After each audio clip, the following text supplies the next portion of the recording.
Hi guys, welcome back to my channel. If you guys don't know who I am, my name is Debianca and I'm a PharmD. Here on this channel, we talk about pharmacy and career related tips, and my main goal on this channel is to make sure that I am providing value for you guys and making sure you guys get something out of every single video. I am very excited for today's video. It is the second episode in my FocusRx podcast, and today's guest is extremely special. He is smart, he is of course a PharmD, and he is a hustler. His name is Alex Barker, and I'm sure you've heard of at least him or his company called the Happy PharmD. He has created this business over the last many years and is a full-time entrepreneur with many individuals working with him now. And he's definitely different from the rest of the crowd in terms of having an entrepreneurial business in the field of pharmacy, and that too a successful one. Like I mentioned, I really do hope to provide you guys value in every single one of my videos. And in today's podcast, I really hope that hearing from Alex, hearing his insight in terms of his business, and that too from a pharmacist perspective, kind of helps enlighten you guys in terms of other things you can do in the field of pharmacy. So without further ado, we're just gonna start the conversation I had with Alex. But first of all, thank you so much for reaching out. You actually beat me to it. It was on my list for a while to reach out to you, just in general to speak. And then I started my YouTube channel about last year, like around mid-year. Mm-hmm. Not with any intention. I have another YouTube channel, so that's of more priority. So I was like, I want to start this, not necessarily have a regular schedule, just go with it. But recently that changed. I have more, time going into this. So I was like, you were a person that kind of kept coming up actually in conversations when I was talking to people, like either strangers or, people I was adding to my network, which I did a lot of recently. So interestingly, you came up a lot, or at least the Happy PharmD came up a lot. And so that's why it was on my list to reach out to you. Yes. Yeah. So I think you sent one to me because it's just a process that I do.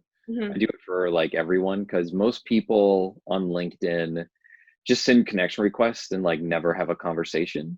Mm-hmm. And so I do that with everybody because I really don't like social media. Mm-hmm. I like conversations and I like getting to know people. And then, you immediately became much more interesting than the typical connection because you have a YouTube channel and you have all this other stuff going on, which to me it's much more, creative. Mm-hmm. And so, I wanted to, just kind of see where you're at, what you're working on, and if there's something I can do to help. But yeah. But I guess give me like a little lowdown on your background. Of course, you're a PharmD, but in terms of like where you went to school, when you graduated, your pathway since then, etc. Yeah. So I graduated in 2012 from Okay. pharmacy school. I went to Fair State, which is in Michigan. Oh, nice. It's mainly a community focused school, although they've shifted heavily during the years that I was there Mm-hmm. to prepare people more for like residency. Okay. And then I went did an AmCare and community and academic setting residency program. It was kind of all over the place. It was a brand new program.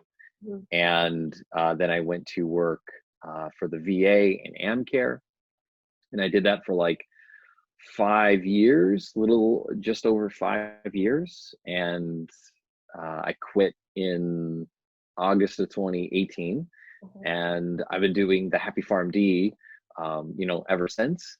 And it's been a lot of fun, a wild ride to be sure. And I'm really excited for this year because it's been the most growth we've ever seen, and we're hiring new people. And so it may not sound exciting to other people, but it's really, exciting for me. Yeah, no, that's amazing. I guess what introduced you to the idea of the Happy PharmD? How did you even formulate that and then make it an actual business? What was that process for you?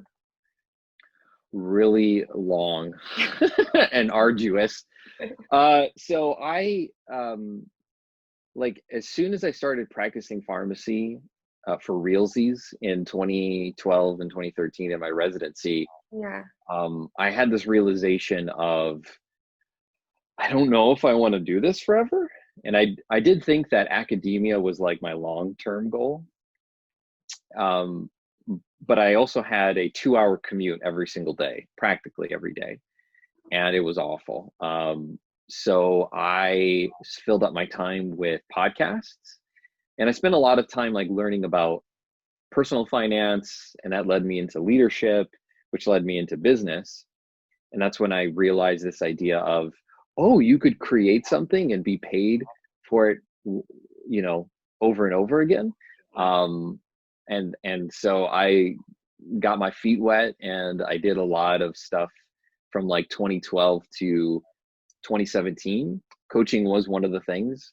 I paid for my first coach ever when I was a resident. It was a huge chunk of money and a large part of my income, Mhm. but it paid off. And I've been doing business all during that time for, I mean, yeah, the entire time basically. As soon as I started residency is when I got my feet wet, and I tried and failed at a lot of stuff. Like I sold Star Trek stickers, and I sold baby strollers on eBay, and I built websites, and I had podcasts, and I did consulting and coaching. And that's kind of how I got my feet wet in coaching. You know, I was coached, and then one of my coaches said, you should do this. I think you would enjoy it, and you have a knack for it. And so I tried it, and I really did enjoy it quite a bit. And all during these times, like I had just small moments where people were telling me things like, hey, you should do this, or you should try this. Mhm. And one of those moments was a pharmacist who kind of like sat me down and was like, what are you doing? And I said, what do you mean? He's like, you should be putting all your energy into your pharmacy career. You're a driven person. Why aren't you doing more things in pharmacy? And that made me kind of like really think about what I was doing and why am I doing it in this way? And I also had moments of pharmacists telling me like, hey, I want to do what you're doing. Like, can you teach me? And so 2017 was when I created the Happy PharmD, because I was like, no one's really helping pharmacists right now. There's a lot of people online, complaining about the conditions. Mhm. And I thought maybe I could coach people. Maybe I could create a business to help pharmacists figure out what kind of career they actually want and help people transition, into that career path. I cut my teeth on business coaching. I coached a lot of like 6, 7, and 8-figure business owners, just through coaching experience. And then I was like, well, I think pharmacy really needs a lot of help. Mhm. I feel a lot of like passion and sympathy, empathy, um, for pharmacists, because I know what it feels like to be burnt out, be bullied, and to not really love what you do. Mhm. And so that's kind of like how I created the idea. And from 2017 on, it was just, a small progressive journey, one step at a time. And now it's my full-time endeavor. We have a team of like 13 or 14 people. And we're hiring more coaches. So it's been really wild. May not be exciting to the onlooker, but for me, it's what I think about every day, and it's my love and passion. And I get to work out of my home, so it's a lot of fun. Ideal, yeah. No, I feel like I resonate with that a lot. Just like throughout life, I've always had like two paths kind of. Obviously, school has always been there, but my other YouTube channel is actually a dance YouTube channel. So I'm a dancer, and a lot of my time goes into that. And so throughout college, I just graduated this year. Um, so throughout college, like I made that into a more professional thing, first through YouTube, and then second, my friend and I started a dance company. So through that, Oh, and cool. that's when I started my YouTube channel. For like I did a mid-year vlog. That's how I started it. And Mm. I was just like, again, like I told you, no schedule for it. Like this is just gonna happen when I have time. My priority is on my dance channel. And when I've also been doing the same thing. I like live on YouTube. Like you were saying, like podcast became your life. I spend a lot of time on YouTube, but like educating myself. So like I'll watch a lot of the finance people and a lot of the business Right. people, and you've probably watched the same type of people. And that business idea, like I've never really been interested in it until I started my dance company. But slowly, like that's definitely a huge interest in my life, and that's kind of like I have a 9 to 5 right now, and I probably will have one for a while. But just setting up kind of those extra, not even income streams, but just like things that work for themselves type of situation. Um, is definitely something that I'm trying to work towards. So I definitely resonate with like everything you said.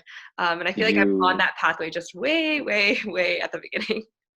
did you start your company like during school or just after you Uh, graduated? no, when it was 2 years ago now. Um, Okay. So yeah, dang, you did it during pharmacy school? yeah, it was right after fourth year. It was after the summer of fourth year. So I did fourth year. I had an internship the summer after, and then I started it that September. Oh, okay. Um, yeah. So then you did 2 years residency. No, so that was after my Oh. fourth year. Sorry, fourth year out of the 6 years. So I did a 6 year program. Oh, that's right. You went to I can't think of its abbreviated name, but Too long. yes, it's too long. But Yeah, yeah, I okay. You went to a hosted my 6-year husband's program. graduate year. Gotcha. Um, Gotcha. Okay. after that summer, um, and yeah, I just never saw myself, I guess, as a business person. Obviously, we didn't go to school for that. But then since then, things have, I feel like, just been coming my way. I don't know if you've heard of the book called Entrepreneurship in Pharmacy. It's written. Uh-huh. Yeah, George. Yep, I know George. Oh yeah, small world. Yeah. So I met him also through just LinkedIn. And we connected, and he was like, you should read this book and then we'll connect. Um, and even just that idea, like again, I feel like it was just like pushing me towards that. So definitely, definitely resonate with that. Um, other than like the normal startup challenges with the business, Hmm. what challenges specifically have you experienced through the Happy Farm D, like that are specific to pharmacy, if that makes sense? Because I feel like in general, um, like you've kind of mentioned, I feel like pharmacists and the career in pharmacy kind of gets um, overlooked by many, or many don't understand it. So in terms of, again, the struggles, have there been any struggles that are pharmacy specific?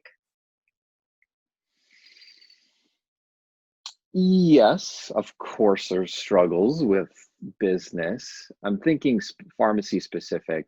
One main one comes to mind, but one in particular that's specific to pharmacists is that my clientele is pharmacists, right? Right. So, what I struggled with in the beginning was presenting something to a pharmacist that was really detailed. I'm actually not a detailed oriented person. I think that kind of helps me as an entrepreneur because I'm much more just run with it and figure it out as we go Mhm. rather than having everything perfect before we run. Um, but what I found for people is that they often wanted a very detailed, step-by-step process of how we help people. And so we've learned that and we've kind of met that over time. That's one problem that we've overcome.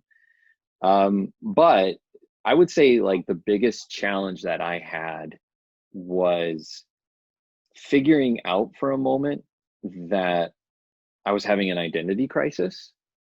And so what I mean by that, not like who am I and is there a God kind of thing, but rather like questioning who I was and whether or not I was doing the right thing. For like a period of 2 months after I had started um, doing the Happy Farm D full time, so this is like 2019, Mhm. I think. Well, I quit in 2018, um, and then I just got rocking and rolling.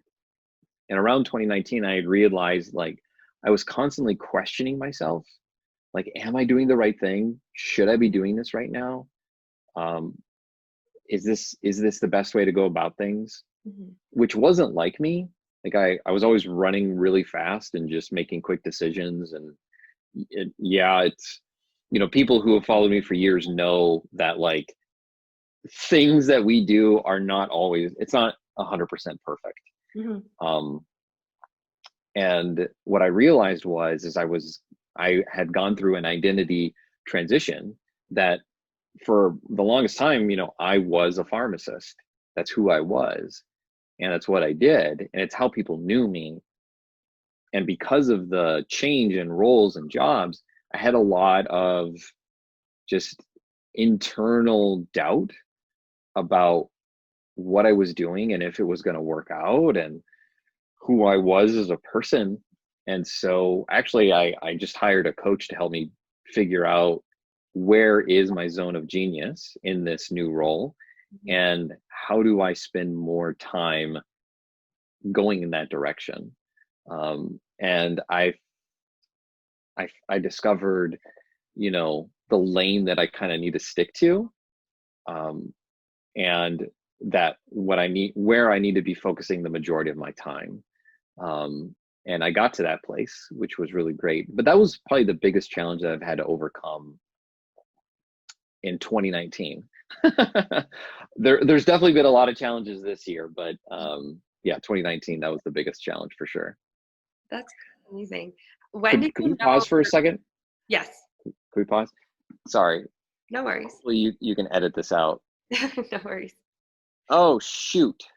This is exactly what I was afraid of. How's that audio? Is that a lot better? Yes. But it's okay. Where's your mic? Just not on. Yeah. I've been holding it this whole time. I love holding the mic, but just saw it come up. Well, it sounds good now. No, but it wasn't sounding bad before. It's the Zoom audio anyway. I feel you. I have done that so many times.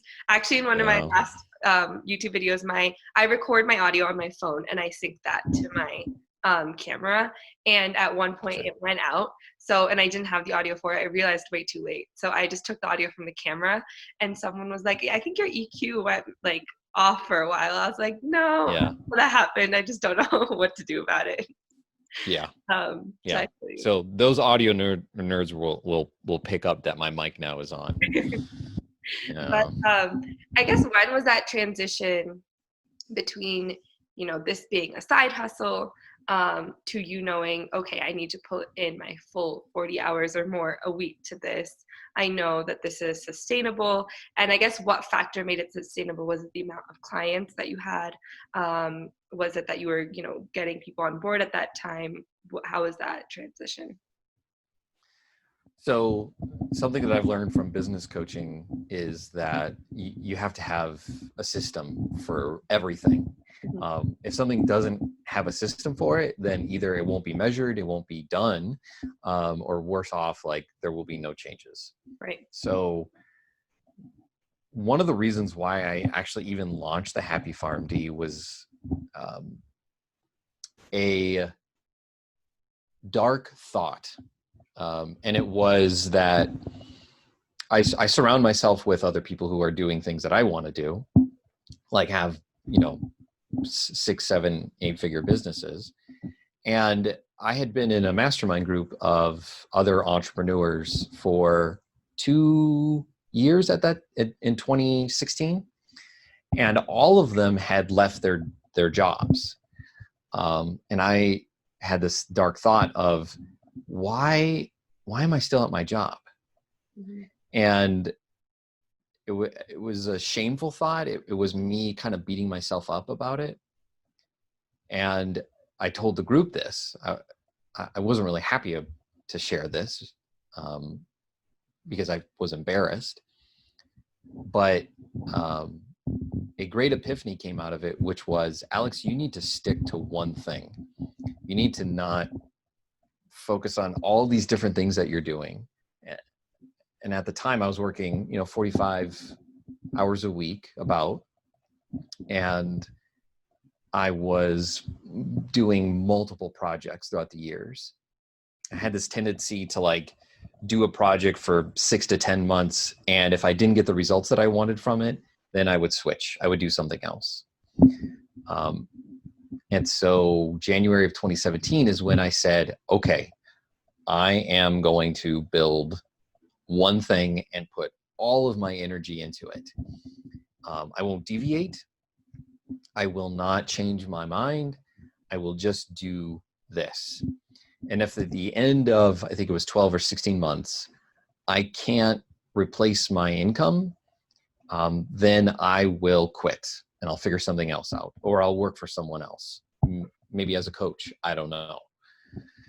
And that commitment really changed things for me because it became very systematic for me. It became very structured. And about October, September, no, a little bit before then of 2017, I was making enough money that I could potentially live off of my business. And so I talked with my wife and we made the decision to pretend as if my day job didn't exist. I would go to the job and I would work it, but that money that we earned, we would pay off debt or we would save. And so we lived off my business. You know, I paid myself every month from it, and it worked. We were consistent, and I was like, wow, okay, this could work. And about January of 2018, that's when I knew, okay, you know, we're done. Mm-hmm. I don't need to stay at my day job anymore. I can live off of this. Mm-hmm. But at the time, one of my close coworkers at my job was having a child. Well, his wife was having a child. And so I decided to stay on to support the team because I didn't want them to lose 2 people at the time. The clinic I was in had three full-time members, and to lose 2 would be really, really tough. So I stayed on until August of that year. And I had to quit because I had to go on a 3-week vacation. And, you know, any working pharmacist will tell you like a 3-week vacation is impossible, let alone 2 weeks. And I never could get 2 weeks off in a row. So I told them like, I have to stop this day. It was quite a shock. And it was bittersweet too, because I had a really, really bad manager when I first was hired. She didn't understand me. She didn't get me. And I definitely was bullied, and it was tough. It was not easy. And then she quit, and we got a great manager. He was fantastic. He supported me. He understood me. He, you know, trusted me. And I told him that, man, I wish I could stay. Because you're great. You're the first boss I've ever felt like who gets me and supports me. But entrepreneur life is way more fun. And, you know, I was able to go on sabbatical for 2 years, or I'm sorry, for 3 months last year. So that was a year ago. Sorry, there's knocking in the background. One of the entrepreneur benefits is you get to be around your kids all the time. Yeah. And they knock on your door whenever they want to. How old? 6 and 8. Oh. 2 girls. Yeah, they're awesome. So, you know, I wouldn't go back. Not once have I ever. Well, COVID kind of freaked me out a little. I was like, oh, you know, oh, can we? What's going to happen to us? But we've been fine. But I've never been like. I kind of think of it like, you know, a crack addict, like, you know, wanting to go back to the system, wanting to go back to, you know, sell my morals out so that I can get a paycheck and not have to worry about making money. But yeah, despite the fact that we're investing in businesses now and we are growing our team, like I've never been so insanely stressed out or worried about paying our people or paying myself. So I don't think I'll ever go back to a structured work environment. Mm-hmm. So I think I answered your question. I just realized now that I went on a journey with you on like where I've been. But, you know, to give you context, like if you're thinking about starting a business, you can't just like well, in my opinion, it's a really bad idea to just get an investor or a loan and just think, okay, this is going to sustain me. Yeah. It's so much easier to build up revenue now on the side outside of your day job to, you know, build momentum to lead you to the point where it could be full time. Yeah. So with your business, you've been doing it now for a little over 2 years then, right? Yeah. So that's on the dance side. And that's also, actually, that's a completely different realm because dance in and of itself doesn't have a real established pathway, I would say. So that's been a journey of its own. I injured myself in the meantime. My partner moved countries. So that's kind of on pause, but I also have my own brand through dance. So that's where my focus is going right now. But what you said about the identity crisis and having to focus on one thing, again, I resonate with that a lot. I feel like I've been kind of toying and fighting with the idea of, you know, jack of all trades versus master of one type of situation for like 4 or 5 years now. And my interests lie in a lot of places. So like I injured myself last year. So just to keep my like dance channel going, I was like, okay, I think I should shift it to like, you know, a fully creative channel. And just be known as a creative person instead of a dancer. And I am a photographer and videographer too. So then that content started because I didn't have to move my body for that. And it didn't go so well. You're making it seem like you can't walk. Is that is that how badly injured you are? Or? I had torn my ACL. So that's like, I'm literally at the year mark right now. So it had, I couldn't dance basically. So the work that I was in, I couldn't do. And I kind of shifted, and now I'm like realigning that, and I took all that down. Like, it's just been a lot of like back and forth and realizing that I do need to stick to one thing, to make it work. Like being a jack of all trades is great, but also I realized I can be someone and I can only show off or like show or work towards publicly one side of me and just use the other things to support that. And so I totally resonate with that too. If you have any advice in general about that situation, would love to hear that, just because, I mean, as you probably know, it's just like it's easy for me to be focused on one thing for maybe 2-3 months, and then I start wandering again. And so you're a creative then, right? That's what it sounds like. Definitely. But I've definitely, in terms of making it systematic, like the last 2 months, just because of quarantine, you know, I've been able to be at home and really think this through. I was job searching, I just graduated, all these things were happening. And I was like, okay, I don't have time for all of this. So I really need to figure out where my focus is. I really need to figure out what the long-term goal is here. I feel like I was always working towards something. And if you ask anyone who knew me, they'd be like, oh yeah, she's like always working. She's, you know, always hustling, whatever. But then I realized, like, what was it all towards? Like, yeah, I'm always putting in this work, but is there 1 or 2 things that this is towards that I know I'll get out of, instead of just putting in the work and it not being so goal oriented. And so I kind of had to reconfigure all of that. And I think, I mean, this might change in a few months. Looking back, I might be like, this was a dumb decision. But I think I've made it systematic enough for it to be a long-term thing, both on the dance side of things and now on the pharmacy side of things. And I mean, I've obviously just taken, you know, the way that other people have done things, even what you're saying. Like, I feel like I said, I think that's inspiring. If anything, I like that you went off on tangent. It's motivational. And I think that there's going to be a lot more, or I would hope that there's a lot more people like this, at least in pharmacy. I am seeing it more and more, obviously, on the creative side of things, but definitely not in pharmacy. And I think this, you know, YouTube channel is obviously helping me meet other like-minded people, but again, there's just not that many of them.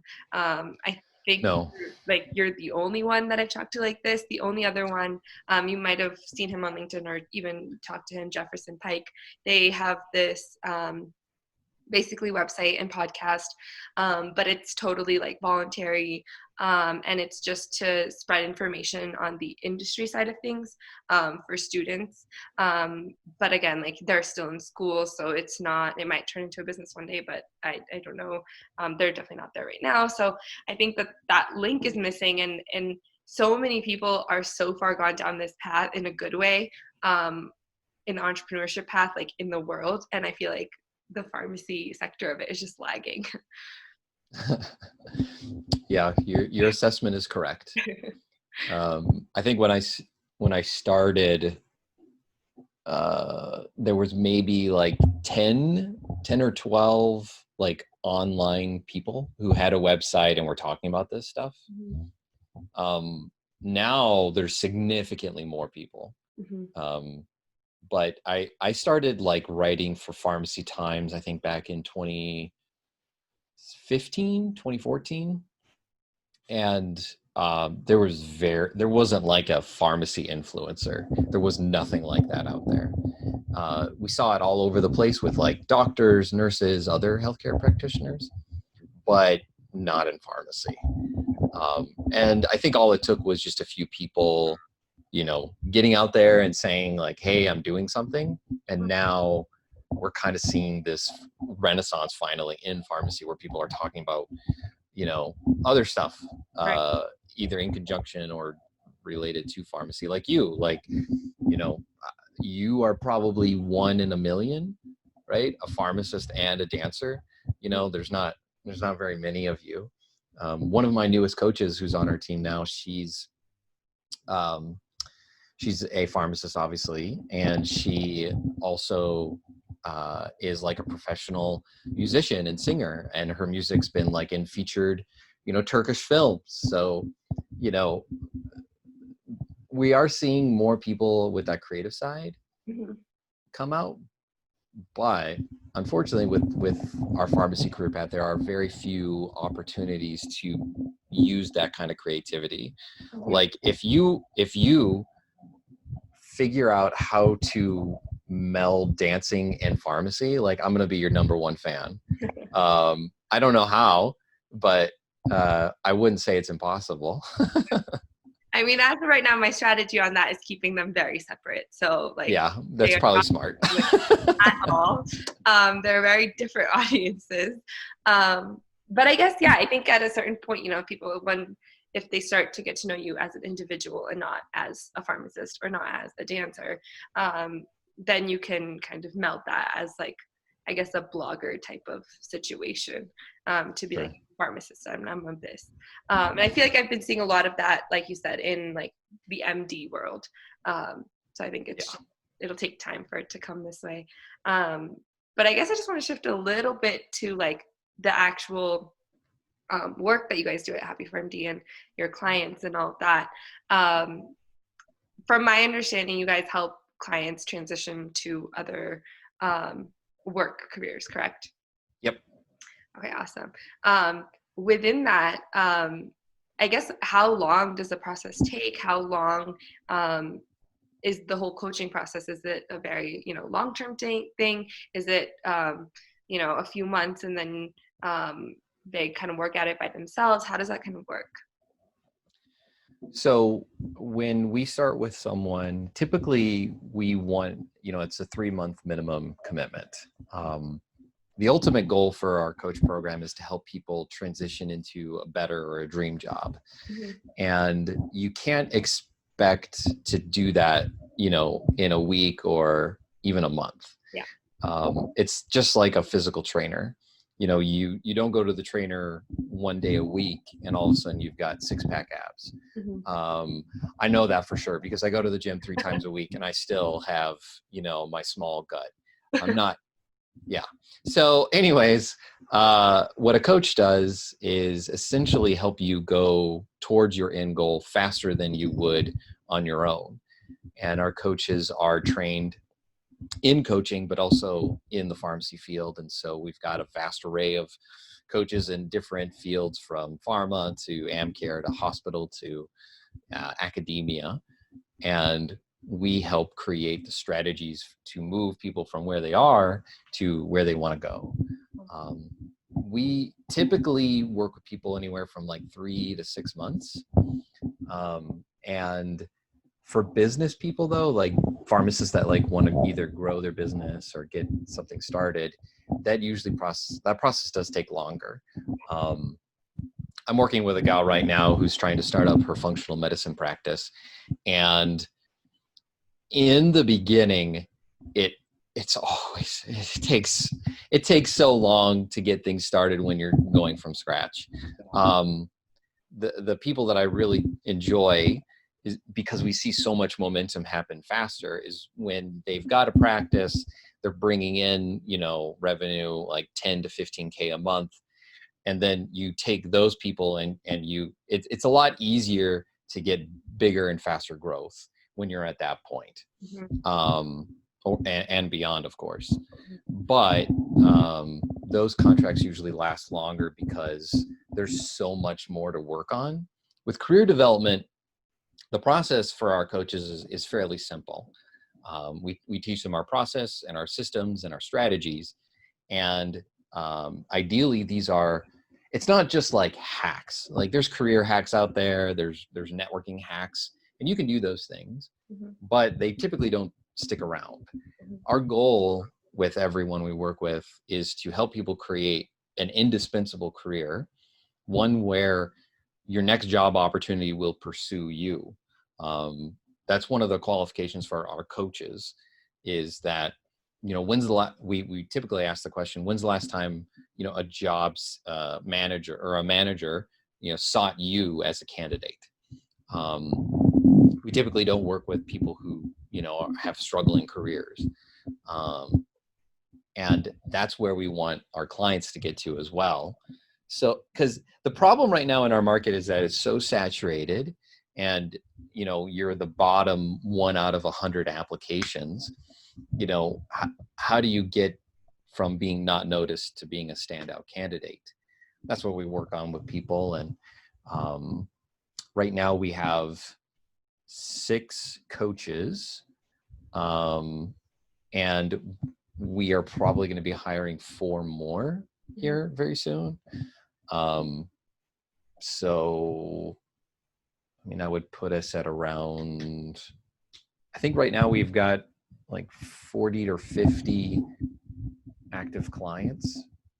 And so things are growing really fast for us, and we're hiring new people, and we have a COO now and an operations manager. So it's all like corporate stuff that I'm working on right now. I don't really like it because it's like making me act like an executive, and I walked away from that, but we've gotten a lot more professional and systematic with things. And that was my goal for this entire year, which was refine everything.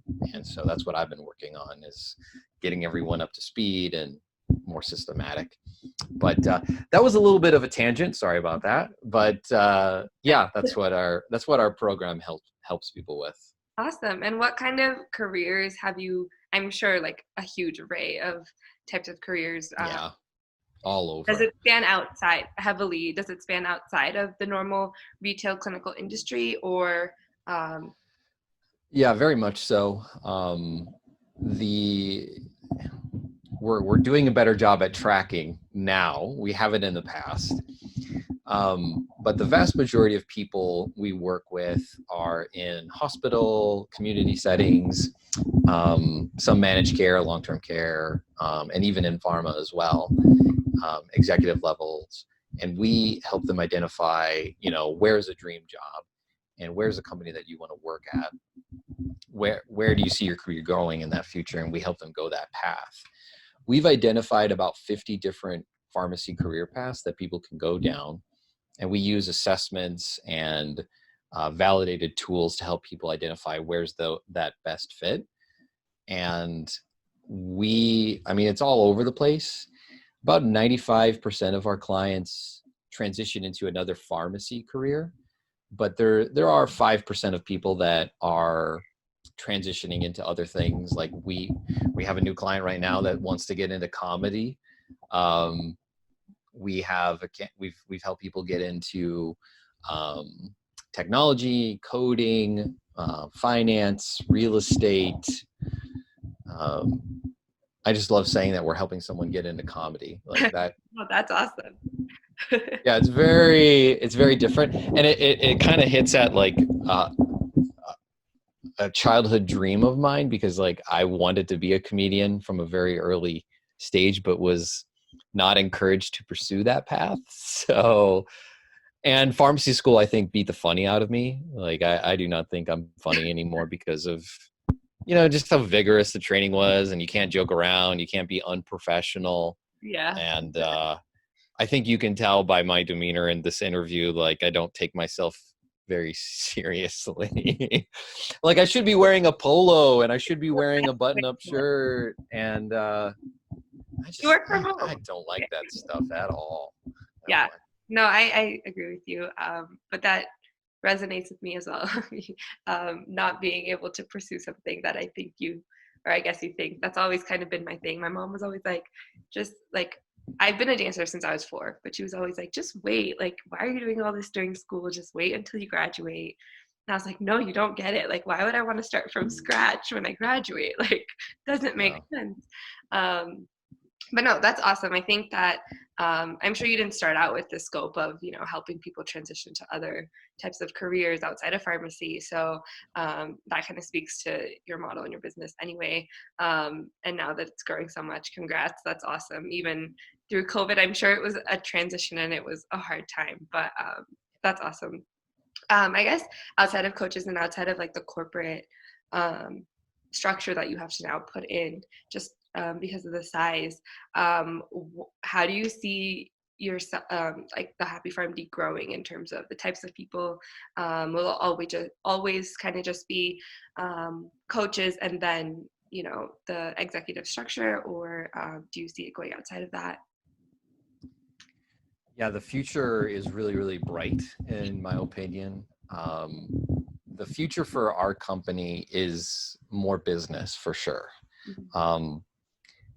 We have a job crisis right now. If you're not a pharmacist and you're still listening to me yammer on, like, hey, great. But at a very high level, so that you understand, we have a huge job crisis. There's too many candidates. There's too many new grads coming out every year. There's not enough people retiring. And so it's leaving a lot of people unemployed or partially working. And so my goal with my company is to become a company that inspires and helps create more businesses, which can in turn hire more pharmacists. We're already doing that. We have 3 partner companies that we're working with, helping them employ some pharmacists. And my goal for 2020 is to have 10, technically 7 more companies that we will be partnered with, and to help employ more pharmacists. So the future of my company, I think at its core, is still helping people with their careers, but we do want to transition more and more towards business so that we can create more jobs. Because as great as it feels to help our clients get jobs, at the end of the day, that's what gets us out of bed and motivates us and makes us really happy, makes me happy. We're taking away that opportunity from 99 other people. And the only way we're going to change that is by creating jobs. So my hope is that we can find more, inspirational people, more risk takers, people like you, who are creating businesses and doing really amazing things. In fact, my call right after talking with you is with a pharmacist entrepreneur who is like, wow, I'm honored that she would even hang out with me. But we are going to be working through her business plan for her next endeavor. And from what I can tell, it is going to employ a lot more pharmacists than when I initially thought about it. That's got me excited. So that's where I'm boldly going, where no pharmacist has gone before. And it's, I don't know, it gets me excited. Yeah, that's exciting. So yeah, that's what I'm working on. That's awesome. And I think that that's a really good broad scope of thinking. I think, again, like, if anything, I've been inspired, and you sound like all these people that I've been listening to or watching, in a very, very good way. Thank you. And I think that I personally have a lot to learn from you. So obviously, like, I won't, like, I'll definitely stay in touch. I'll keep communicating, let you know what I'm up to. Sure. But I think that more people need to kind of think like this. And again, I'm very, very early stages at everything, but I think that not too many people are thinking like this. Even, like I said, even in my family, like, I'm trying to explain, like, okay, I know it's not happening right now, but in 3-4 years, like, I really want XYZ to happen. And no one's seeing that right now. So I like that you have this vision that I can at least half envision. And I'm like, okay, it's the same kind of thinking, and I really appreciate that. My first doubter was my mom. Always. I actually have a testimonial from her on my website now. Now she's a believer. Now she believes. But I get it. Surrounding yourself with the right people really helps. Mm-hmm. Yeah, well, thank you. I don't want to take too much of your time. What's the best way to communicate, I guess? LinkedIn for sure. LinkedIn, find me, Alex Barker. I'm a goofy guy that looks just like this. Connect with me on there. I'd be happy to chat with you. Okay. You could just go to our website as well, thehappypharmd.com. We have a lot of career advice, a lot of specific guidance on helping people with careers. But yeah, happy to chat. I'm really busy, but more than willing to at least connect on LinkedIn. I'm sure. Awesome. Thank you so, so much. Thanks for having me. Of course. And that's it for the interview. So I really hope you guys enjoyed that conversation. I definitely personally got a lot out of that just from talking to Alex. And I hope that this continues into further conversation, of course, with him and with possibly other entrepreneurs within pharmacy. If you guys are an entrepreneur within pharmacy, please, please, please feel free to reach out to me. My email is down below. I would love, love, love to talk to you. As you guys probably saw in the conversation, there was a lot of unpacking happening there, kind of getting, inside of Alex's head and understanding where he was at each realm and each stage of his business. And again, I personally learned a lot from that, so I hope this was valuable to you guys. If you guys have not checked out the Happy PharmD, please go ahead and do so. The link is down below. That's it for this video. I hope it was helpful. Thank you guys so much for watching, and you guys will see me in my next one.